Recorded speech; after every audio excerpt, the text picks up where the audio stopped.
Welcome to Learning on the Job podcast. I am your co-host. I'm accompanied with the great Michaela Yunker. Did I say that last name right finally? You did. I love it. But yeah, so Maisha, really excited to have you on. I worked with you for 2 weeks, I think, here at Procore. But while I was transitioning, right, while I was transitioning off the talent team, but you've come in and I've heard nothing but great things from the team, especially Steve Mayer. But Maisha, you've been at Procore for a couple years now. Why don't you let us know what you do? Yeah, and first off, just thank you both for this opportunity. I'm so excited to chat with both of you today as we get over the midweek hump. So yes, is it Wednesday or is it Blur's Day? Every day is like a blur. Right. You're telling me. But yeah, so I started at Procore back in 2017 in October, and I work on the talent acquisition team, and I started as a sourcer. So Ox knows full well what that is. That's what he was doing on the team before he transitioned to L&D. But sourcers are just kind of the flip side. You do the inverse of what recruiters do.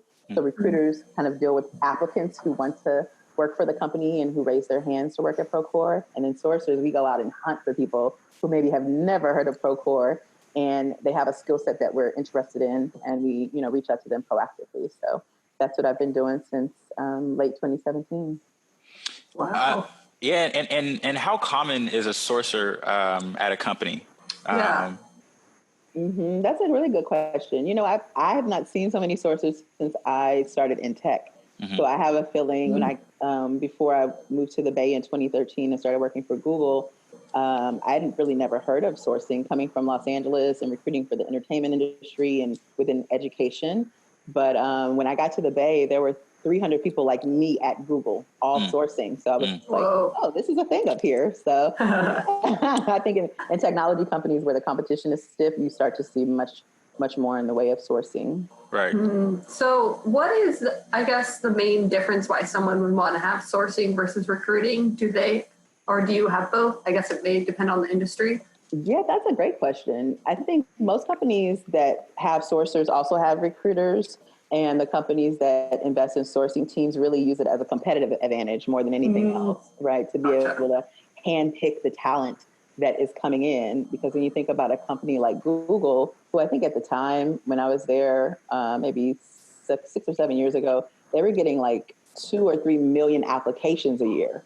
So it's not as if they didn't have people to choose from, but with this, army of sourcers, they were still able to go and like strategically go after people who would be right for them in real time and then future projects, right? Those Google X projects that nobody knows about. So it's a very smart way to get a competitive advantage and to kind of keep your workforce really cutting edge for whatever you have going on as a business.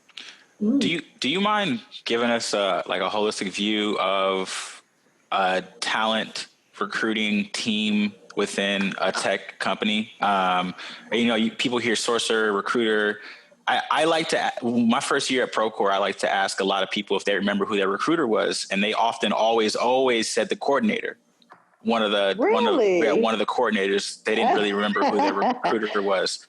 Right. But yeah, do you mind giving us a high level overview of what the talent team may look like at a company? Yeah, that's a great question. I love that. And that's so interesting because the coordinator is certainly like the front face of the company doing all of your logistics and kind of nurturing you through that whole process. So I could see why that would come to mind.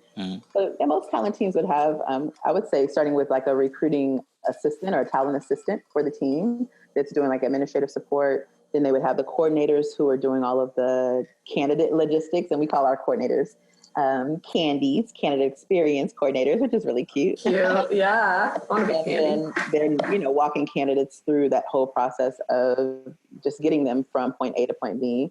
And then you have the recruiter who really is kind of like the closer, right? So if you're going to get that offer, that recruiter is going to negotiate with you, going to make sure that you're happy with your benefits package and your salary.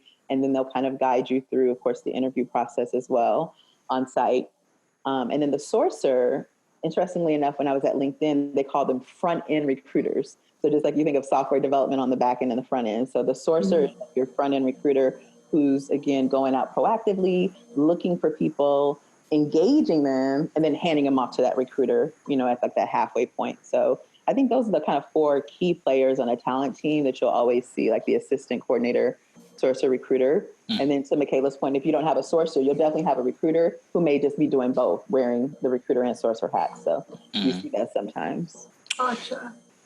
And again, I started out my career as a recruiter at a staffing agency. Okay. So can you break down the difference between staffing? Because I think that we get like a bad rap sometimes about being overly aggressive when it's completely two different worlds. Being Right. at a staffing agency versus being in house in a company. Right. I mean, and were you at a firm that was contingency or retained?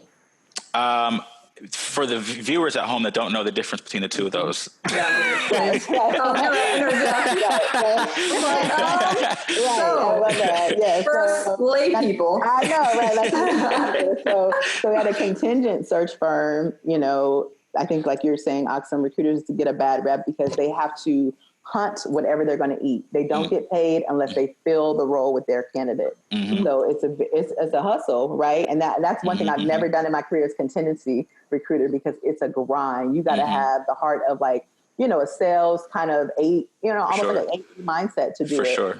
So contingent recruiters do have to really hustle to get the final candidate hired, whereas retained searches, third party, you'll be paid whether or not your candidate is selected. So Michaela, if you're the retained search and Oxum's the contingent search, you're going to be much more relaxed with how you approach candidates because whether or not your candidate is hired, you're going to get a check.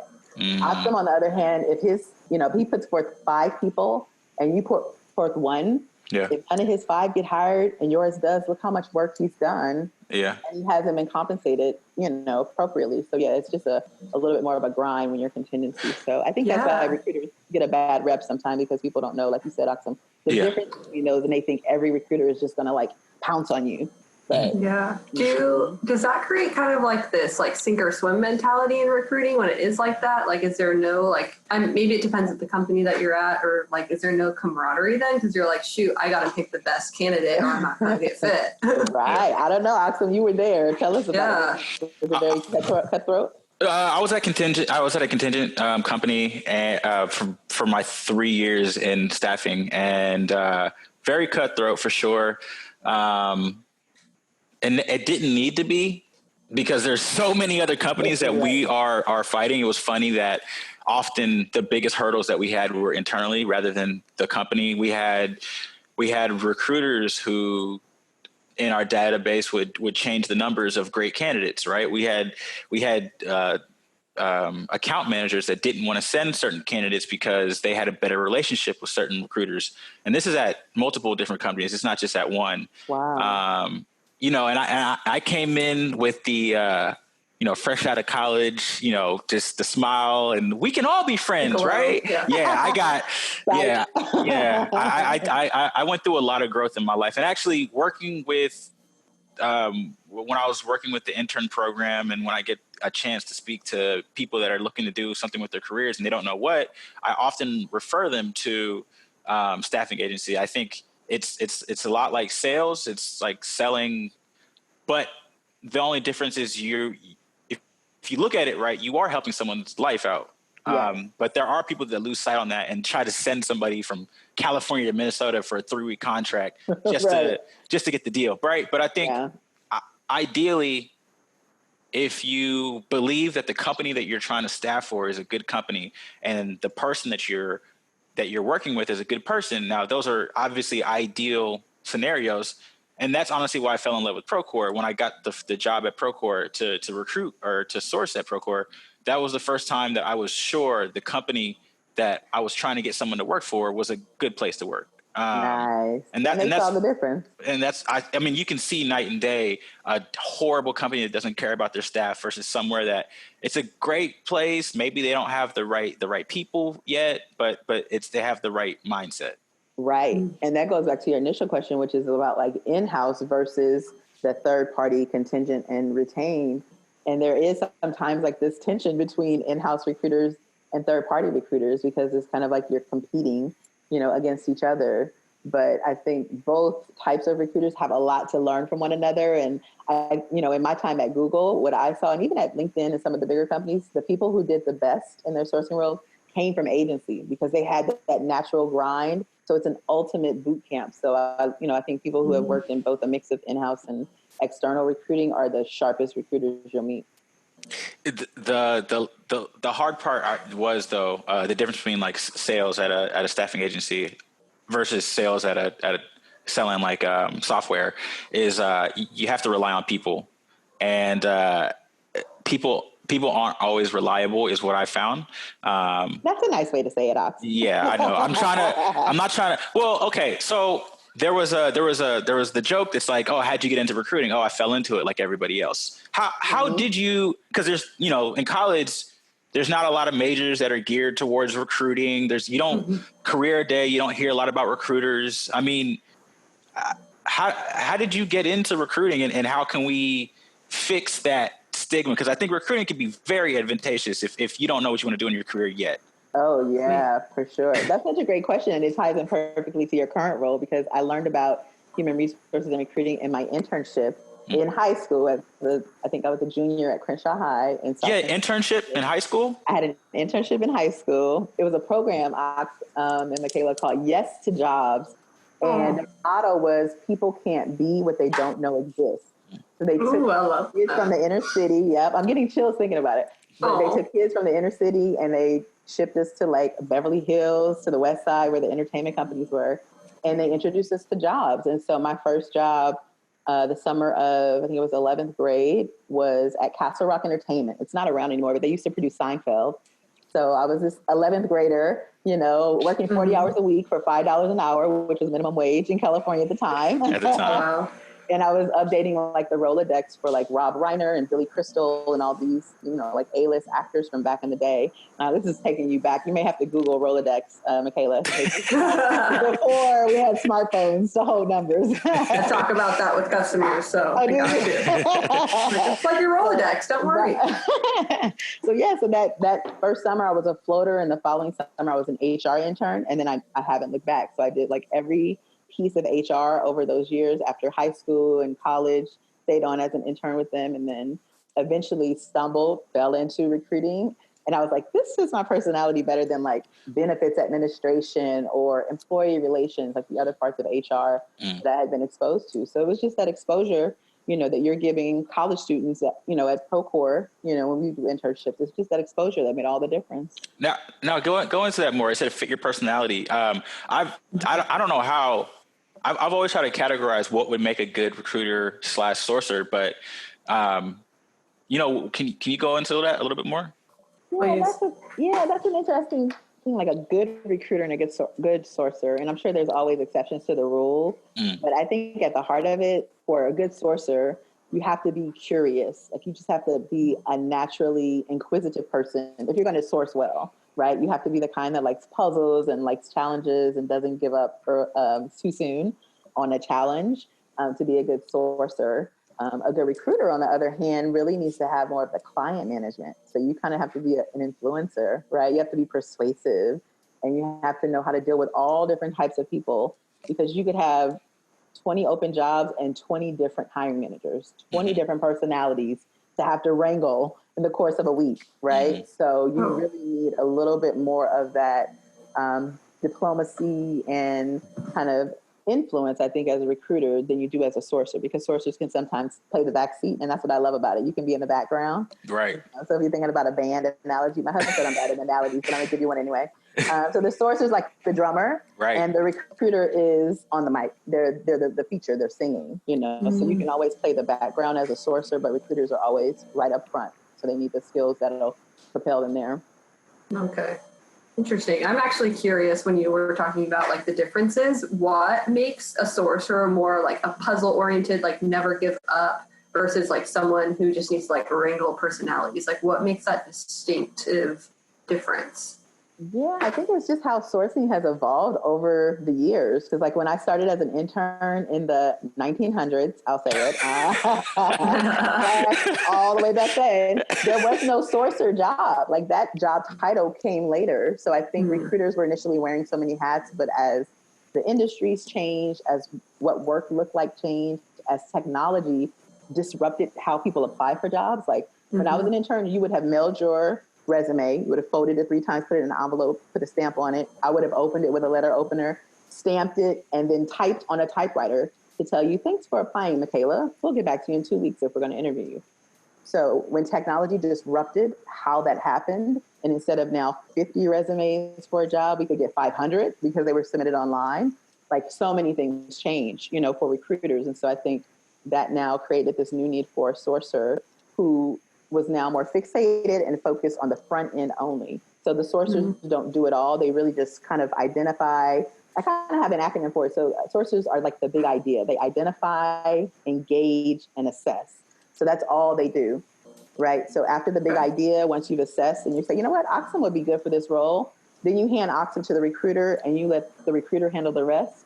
And then you start your cycle again, identify, engage, assess. So I like that sourcing is a very tight, bubble where you are doing the same thing over and over, and that's how you can perfect it. Whereas the recruiters are sometimes, dealing with, sometimes we call it the wild, wild west, right? Because you're dealing with candidates, they've got families, they've got, timelines, you're dealing with the hiring managers, they've got timelines and, pressures as well. So the recruiter is really juggling a lot more of it. And not that one is more difficult than the other, but it's just different facets of it. Gotcha. And at Procore, does that same system happen where the sourcer almost teases the sourcer? Oh my God, you're like a wizard. The sourcer. Not to be confused with sorcerer. Yeah. I used to tell people to call me Dumbledore all the time. I love it. So does that tee up happen at Procore then? So the sourcer tees up the recruiter. Yep, exactly. I love that phrase. Yeah, it's exactly that. It's a tee up, it's a handoff. We were all teammates and we handed off.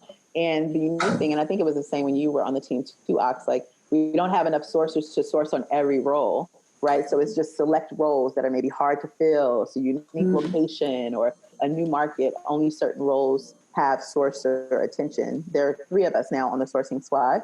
We got to thank Oxen for paving the way, right? Because Oxen was doing it just one man band, I said, I do what I can. Right. He paved the way. So now there are 3 of us. And so we can handle obviously 3 times as much as Oxen could. But, if we were to ever double, then we could even handle more of the roles. So, but we do that same kind of thing that you mentioned, that tee up. Gotcha. And what defines like a hard to fill role at Procore? Like, what does that even look like for us? Well, I think, Oxen, you were just on a hard to fill pipeline. Like, anything, any role in tech is just hard to fill in cart, right? Like, that was a big challenge. Like, when Oxen was sourcing, we were only hiring for cart. Yeah. Like, can you imagine those days, Michaela, where there wasn't even Austin office wasn't around. So everyone that he found had to be willing to relocate from wherever they were to cart. So that makes it very hard to fill. Because, like, how many emails do you remember? How many emails would you have to send to get one person to reply and say, yes, I'll talk to you? Numerous. Right. That's an understatement. all 3 of the surfers that I happened to message were down to have a conversation with me. Surfers? Oh, so that was a sell. Okay, Yeah. That was smart. Yeah. That was smart. Yeah. And I do remember Oxen from yours. So I met Oxen at SourceCon back in, I don't know, before I worked at Procore, like 2016 maybe. It was 2016. I was still I just started at Procore. Yeah. Oh, wow. Okay, so in Anaheim, and I was doing a diversity roundtable, and he was at the table. He followed up with an email, and I remember one smart thing you did is you sent a picture of the office and like that water view and cart. And I was like, that's really interesting. And I think at the time I just was like, I'll tell a friend that you're hiring. But yeah, I think that's a really smart play when you're recruiting for like a hard to fill role, sourcing for hard to fill roles. You have to sell it early. Like, as soon as you hit that person's inbox, like start planting the seed, because it may be a couple of emails later that it really connects for the candidate or the prospect. There were 3 things I was taught back when I was recruiting that people care about. It's money, their title, or their location. And so if you can find one of the three that they care about, you kind of focus on that. So I realized that with Procore, we sell culture, but you can't really put that in an email. Hey, we love dogs. You can't really put that in an email, right? Right. But I mean, the view, like if you care about that, like that's going to hook you no matter what, no matter what type of role it is, no matter how long the contract, or if it's a full time, no longer how much you're going to get paid. If that's what you love, then that's there and that's real. That's not a facade or anything like that. That's a real thing that I can offer you. Wow. I love that. Money, title, location. I may have to take that back to the squad because I never really thought about it like that. Listen, the day you stop learning is the day you stop living. That's what I was talking about. That's you can always. But I want before we jump off of what your role is, SourceCon. You talked about the conference that I met you at. So you've been on the council for 3+ years. Can you talk a little bit about that? Yeah, so SourceCon is a great community of sourcers and recruiters who get together and like they share all their best practices. And I've been, a recruiter before. I've been a teacher before. I've never seen a community quite like the sourcing community that's willing to share all their magic with you freely. Like it's such a treat. So I'm sure you remember Ox from that conference in Anaheim. It's just like hundreds of people just mulling about. They're outgoing. They're friendly, they want to connect with you. And I've made some lifelong friendships, even from that very first SourceCon, just from people that are just willing to share. And like you said, I was like, who love to learn. Like that's what I love most about that community. So, sure. So being on the committee, just, you try to brainstorm ideas of what would make the conferences unique and make them engaging. And I actually recently rolled off of the committee. And it was right before COVID. And so I have such admiration for the team, how they converted that real life in-person conference to a virtual conference, like in a matter of weeks.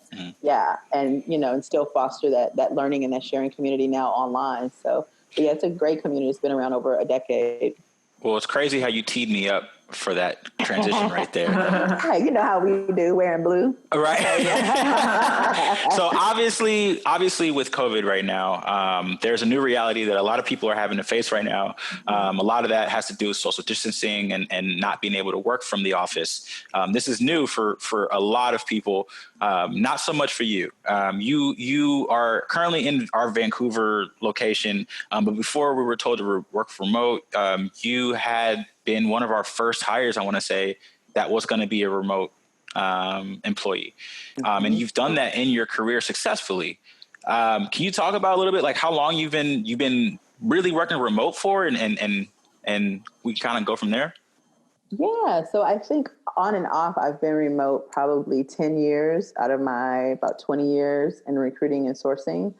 The first 5 years were kind of like back in the day, like around 2003, 2008-ish. And it was a challenge, right? Because a lot of people didn't know what that meant. They think you're at home and eating bonbons and eating days all day. And so I really had to like hustle hard, hashtag hustle hard to try to prove that I was working. Right. So now on the flip side, having worked remotely probably about the past 5 years or so, it's a different feel, but those lessons that I learned the hard way back then have come in handy.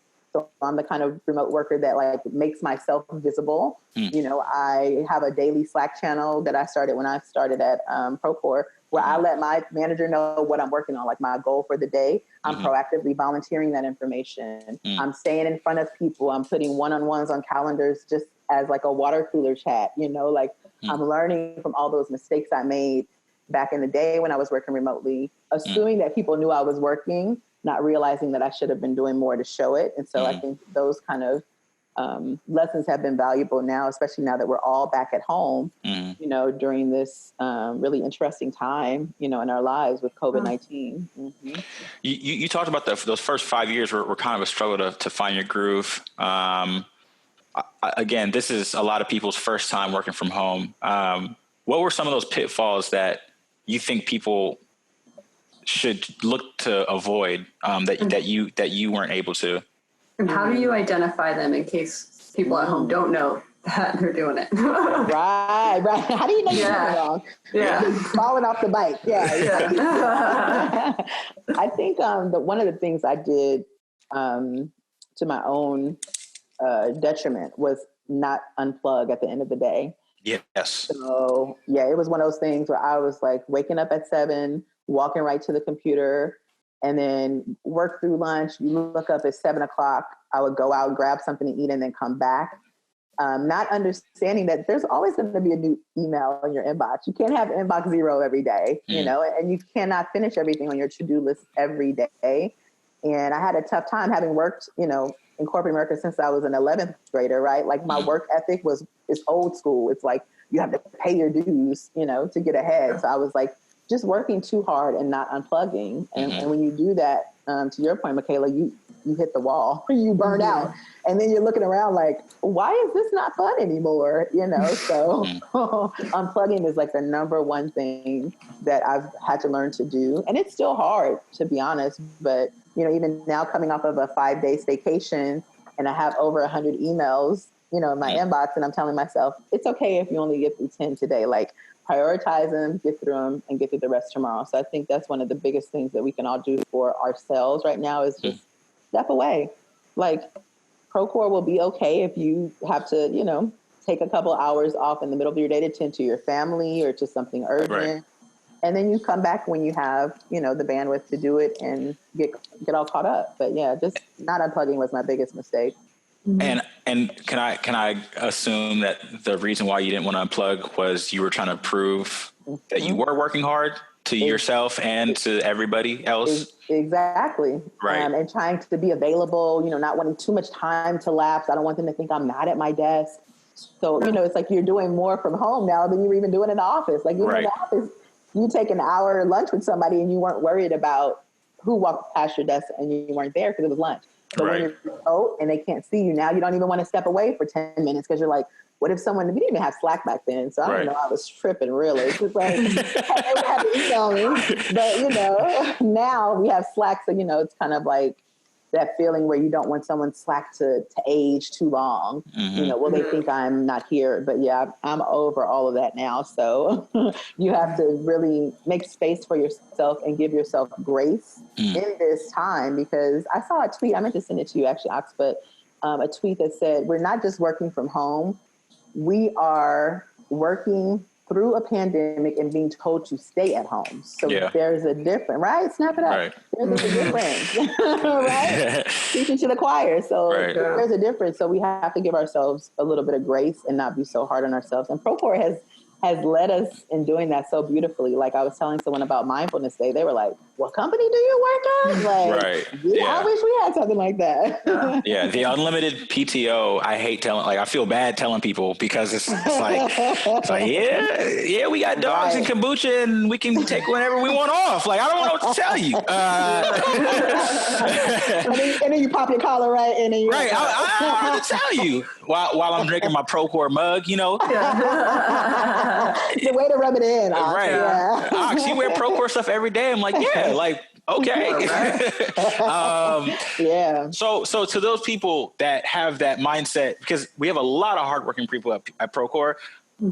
For me, I had to, you know, a little bit of pride also, putting it aside and not having to prove something every day. But you know, what do you tell those people? What are some things that they can do to help overcome that? I just want to prove that I'm working hard, right? Like you talked about setting up that daily Slack update. I mean, so what are some things that people can do? Yeah, I think the first thing you can do is be real with yourself and establish as close to a routine as you can for yourself. You know, so that for me, I'm like old school. So I'll show you my little notebook. You might not be able to see it with my background, but I'll have like my 3 little, let's see if I can get it, you know, YouTube tutorials. There we go. So I have my 3 things for the day. It's light today. It's very light today, but like my 3 things I want to accomplish for the day. So I think you have to be real about what you can do. Working from home, you know, adjusting to a new normal. You might have children in your space. You might have a spouse or roommates in your space. So you're not going to be a superhero every day. Some days will be better than others. So I would say just be honest about your own abilities and set your own personal goals every day. That's a big one. Just setting a goal for yourself. And then I think do all that you can to what might feel like over communicate, right? It might feel like, I'm putting too much on it. Why am I telling everybody what my plan is for the day, or why am I telling my manager what my plan is for the day? It's okay. It's a communication. And if they have questions, then they'll know. But, be okay with sharing, what you're working on with your teammates. Like for me, just coming back off of PBT, I let my team know, like, hey, if you send me an email, I'm going to be pretty slow getting back today. But if you need something Slack, just something small like that, so that they know, okay, she's back, she's available. Maybe she hasn't gotten back to my email yet, but she's back in business. So yeah, just the small things. I think you have to really be like as empathetic as you can with yourself, understanding that it's a transition. But when you get an idea, just like, run with it. Like, if it's somebody on your team's birthday and you can't be there to celebrate, get the team to do a virtual Zoom little party for them, and take a screenshot picture, like just the small things that you can do to support one another. And I think this time for us, like where we're all on Zoom, will make it so much better when we go back to normal. And then you have some people in the room and some on Zoom. I think that empathy level will be so high now for people who are in the room. Mm-hmm. They'll understand what it's like when you're like, who's talking? They're off camera. And I don't even know who was that? Who was that said that comment? That's so funny. That was a huge issue, was our ability to recognize the Zoomers in the room. And now we all the Zoomers. the boomers and the Zoomers we're struggling to recognize each other. But somehow we've now come together. That was going to slide right in there. Yeah, exactly. We're all in the same boat. Yep. Whenever this does, and hopefully it does, knocking on wood, I think that the remote aspect of working is not going to go away. You've done it for a while, as you talked about. What has been some long-term benefits long-term effects, I would say, and what have been some of the benefits you've noticed? Because there's a difference, I guess. Mm-hmm. Yeah. I'm glad you switched it up to effects, because the number one downside was the waistline expansion. Your cardio gain is so weak. I'm struggling right now. Oh my goodness. Like, you have to make time. You have to create time to exercise. You don't get the luxury of saying, oh, I'm in P1 and I'm going to walk over to P4 or whatever. You don't have that anymore. So you have to be, if you're not a naturally athletic person, and if you are just okay with sitting down all day, you're going to have to make some changes. Like, you need to really hold yourself accountable, do something, a YouTube video. I'm good with like sharing a YouTube video with my team, or we did a yoga session today together as a team. Yeah. So it's like, you have to really be mindful now about your physical well-being, even beyond that routine and getting into your groove with email and Slack. Like, don't forget you, right? Because you're all you got. You have to stay healthy. You need to be moving. So that was my biggest lesson learned. Like, I wish I could take it back, and do some things differently. Right. And just walk in the morning. Like, I read something online that said, walk 20 minutes in the morning as if that's your commute. Just get out of bed, put on your tennis shoes, walk around the block. I was like, why haven't I been doing that for the past 5 years? Like, yeah. So just small things like that can have a negative effect if you don't, use what you know. But I think benefits, it's made me more, I think it's just made me more thoughtful about work communications. I was an English major in school, so I had problems in corporate America after I graduated, because I was approaching every work email as if it were a 5-paragraph essay. Nobody cared to read my long emails. Like, why is she using bold and italics? Like, this is not. If you got to read in conclusion of an email, I'm gonna be upset. Right. If my email comes with outlines, I'm doing something wrong. So, I'm not reading this. Right. So I had a lot of lessons to learn, and I think working remotely really made me understand, like, okay, you have to be concise. You have to know when you need to pick up the phone and not just email somebody. You need to know when the email back and forth is enough. Same with Slack. If there's some issues and misinterpretations with tone, you have to know when to stop and like reach out. And that's why I use, one of my favorite tools is called Loom. I don't know if you've used Loom. No. But it's like where you can share your screen and record a video message. So sometimes I'll do that in lieu of an email, and people are like so happy. They're like, oh, I rarely get to see your face. Thanks for sending, that 60-second Loom. Yeah. And I'll put it in the chat too if you want. But yeah, it's a free tool. And it's just like learning how to communicate better has been one side effect, I think, of working remotely, because I'm not there. They don't get to see me in the kitchen when we're making bagels in the morning. We don't get to talk about our weekend. So those bonds that maybe you two have because you're both in CARP, I'll be missing out on from Vancouver, right?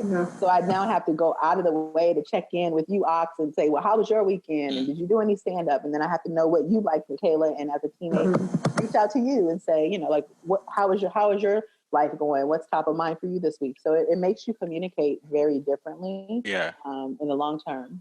Yeah, it's so funny because I'm always like a to the point kind of person, and so when like everyone knows me in the office, like I've had to work on the hey, how's it going first before we jump into the thing. But I've found that to be like when I write messages to people now on Slack, I'm just like, hey, like where's this thing or and I'm like and I erase it. I'm like, wow, that's a little rude, Ox. Jesus.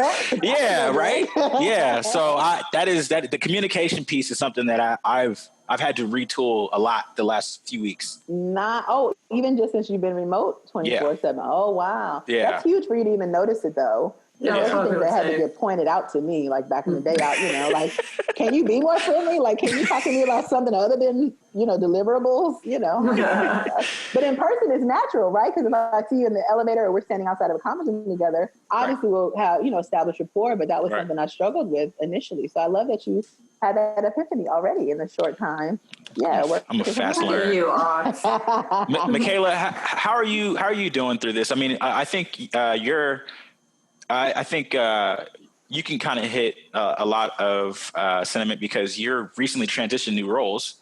So you're having to learn a whole new team, whole new job, on the fly from home. I know Maisha's dealt with having to onboard to a new company from remote. I mean, how has that been for you, Michaela? Yeah, I'm gonna have some questions. It's been thank you for asking. Two, it's been good. I'm naturally a very positive person, so for me, it's just I feel like my teammates are like, "How are these going?" I'm like, "It's great." They're like, "What do you mean?" We had to screenshot that and the you got it down pat, girl. Yeah. But other than that, I think people have been so lovely. It's been such a nice transition. I transitioned from sales to the CSM team. And so that's been really great. I had my first customer call today. Yeah. Awesome. Right. I got so much energy. I've been so tired. I love working out, but I've been so tired. And I was like, why am I tired? Like I'm sleeping 9 hours a day. Like there's no need. And I realized it's because I don't have that interaction with people anymore. 9 hours? I want to be like you when I grow up. Yeah, right? I love 9 hours of sleep. Wow, man. Awesome. I didn't realize that you onboarded remotely. So that's really amazing. Yeah, it was definitely interesting. And I've been kind of like using some of your techniques that you're saying, like just stalking people's calendars with my sales techniques and being like, okay, Zoom, like I want to meet you. I don't know who you are on my team. Like, let's meet you. Let's do that. Let's do this. So I've been trying to expand and just pick different people on my team to reach out to for help, just so then I can get to know more people and meet other people that way. But I'm curious if you have any other tips or tricks. So I feel like I'm someone who I love to share my ball of sunshine with, and it's so hard when we're remote like this. And like, I love that. Yeah, it's like my favorite thing to do with my team. It's like Ox knows every time I see him, I have this huge face. I'm like, hey, Ox, how's it going? Like my old manager used to make fun of me all the time. He's like, why do you wave to people in the office? Right. Like, why are you? And see, that's the hard part too. Is even the humor. Like you have rapport with people that you've worked with, but now you're on a completely new team. You don't. I've learned. Not everyone can take sarcasm. So so joining a new team, what are some of your ideas for people out there that are joining new companies, new teams, new organizations during this time also? Yeah. I love what Michaela said about being a ball of sunshine, because there are ways that I think you can even bring that to the remote environment to brighten people's day. I know like recently I went into the Vancouver, like local Slack, and, they're mostly salespeople. So I was just like, I'm sure this is like really hard for people that are very team centric and extroverted. So I was like, if there's anything that I can do remotely, let me know. I said, P.S. I am kind of like the queen of Giphies on Twitter. So, like offer what you are a ball of sunshine in. And so someone was like, I could take a motivational gift for every morning. So now I forged a new relationship with someone in the Vancouver office who I wouldn't even have talked to when we're there because we're both heads down. And now we're building rapport because I'm just sending him a daily motivational Skippy, So find those small opportunities to be that ball of sunshine, because like people need it more than you realize. Even Ox, like what you're doing with this podcast and like your vision for probably so many other projects that you have in the making, like you don't realize how much they impact people both now and later, right? So like putting yourself and like your authentic self into your work is going to make all of those things kind of click, I think. And then I'll give a shout out to Procore TV, because in those Procore TV sessions over the past couple of weeks, I've met new Procorians. Really? And been able to, and build new relationships being a remotee in another country, right? So it's like, if this hadn't happened, if COVID hadn't happened, there's no way I would have even met those people, because we wouldn't be Zooming as much. We wouldn't be trying to form these communities online. So I think this season, once we're out of it, and we will be, I think it'll teach us a lot more about like the true meaning of this technology. It is to connect us and not to just like be an ends to a mean or a means to an end. Google, help me out. It's one of those today. Well, Maisha, thank you so much for sharing all that. I think we're at the portion of the interview where we ask the cheesy questions. Okay. Michaela, you want to ask her a cheesy question? Ooh. Yeah, my fave, because gets people out of their seat, of course. If you could go back in time and give yourself, let's say, maybe, how far should we jump? 20 years, maybe? I don't know. Okay. If you could go back in time and give yourself one piece of advice that Maisha's going to thrive from this advice moving forward in her life, maybe career, I don't know, whatever realm you want that advice to be in, you choose. But what would you say to yourself? What nugget would you give? Wow. I know. It's a deep one. That is a deep one. I'm like, 20 years ago, how old was I? I need a calculator. 20 years? I don't know. We could do 10. We could do whatever. Right. If you had a piece of advice, what nugget have you learned? Wow. The thing that's coming up, it doesn't feel very deep, but I would tell myself to nurture the parts of me that aren't easy to nurture. With LD, we do strength finders and we learn to play to our strengths. But like one thing that might be a weakness for me is like that activity piece, like working out and making working out fun, making it a part of my daily routine. And that's something I've neglected. And I felt like I've given myself too many passes on that. Like I should be more disciplined in that area. So I think, young 20-year-old Maisha, she was on her Halle Berry. She was a cutie pie. So I would tell her, girl, stay in the gym. Do what you got to do. You're still a cutie pie. Oh, thank you, girl. But I would say, kind of really nurture those physical pieces, because I was like more of a geek in school. Like I was like the nerd and my brother was the athlete. And I think I fell too much in that role. Like you can be both. You can be like the smart, nerdy person who also likes sports, so and I think those team sports, and even I've learned in different companies, like that team camaraderie that you build being an athlete, it works wonders for your mental well-being, so like I would embrace more of that like team sport kind of athletic type of lifestyle, because I think it'll serve you well even in your individual ventures. You said you went to Crenshaw High? I did. Did you have you seen All American? No, what's that? Is that a reality show? It's a TV show on Netflix. And I'm not proud that I just admitted to telling everybody that I may or may not have watched. Yeah. There are a lot of people backing you up. I'll check it out. We'll talk about it offline. Okay, then. Any more cheesy ones? Ooh. I have one. Okay. Let's hear it. What's the first thing you're gonna do when when we're back to normal and after the 30-day waiting period of right? We make sure that it's still Let me look out the window real quick and see if we're good. Okay, y'all okay? Right? Y'all go back out. Y'all okay? Then I consider. I think I would go visit my nieces in California. I have 4 nieces under 10, so we've been like FaceTiming and like messaging heavy.